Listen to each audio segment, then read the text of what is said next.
Can you tell the difference between a walleye, a sauger, or a saugeye? This is In Through the Outdoors, and I'm your guide, Jason Walter.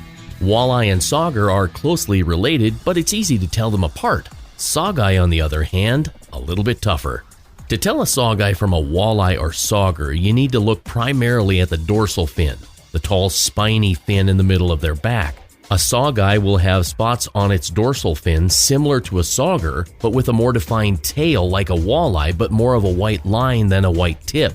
Essentially, a saugeye shows characteristics of both species. As a hybrid, a walleye will have a mostly plain dorsal fin with no spots, with a dark splotch at the rear of the dorsal fin, while a sauger will have distinct dark spots across its dorsal fin and no dark splotch on the rear of their dorsal. In addition, saugeyes tend to have a mottled appearance with dark blotches. Saugeye will take on the species characteristics of the mother, but as the breeding line continues, it becomes harder to tell a saugeye from a walleye. John Gillespie explained it in an episode of Water and Woods. He just smoked it. Woke him up. Actually, Dave, that's a saugeye. That's a saugeye. See the white on the tip of the tail? There, you got white on the tail and here, it's got folks. The spots on the dorsal fin. And the spots up there, that is a cross between a walleye and a sauger, a saugeye. Oh, that's not too bad. Oh, that's another one that's pretty close to being a keeper. Show the spots on the dorsal fin on that, how pretty those are.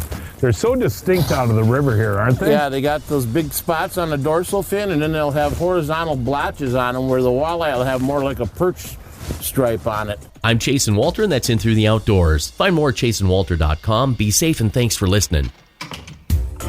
There are over 1,000 episodes of In Through the Outdoors now, with over 100,000 podcast downloads. Between Hoofsets is growing too, and coming soon, a new long-form radio podcast called Walleye Radio, dedicated to chasing Walter.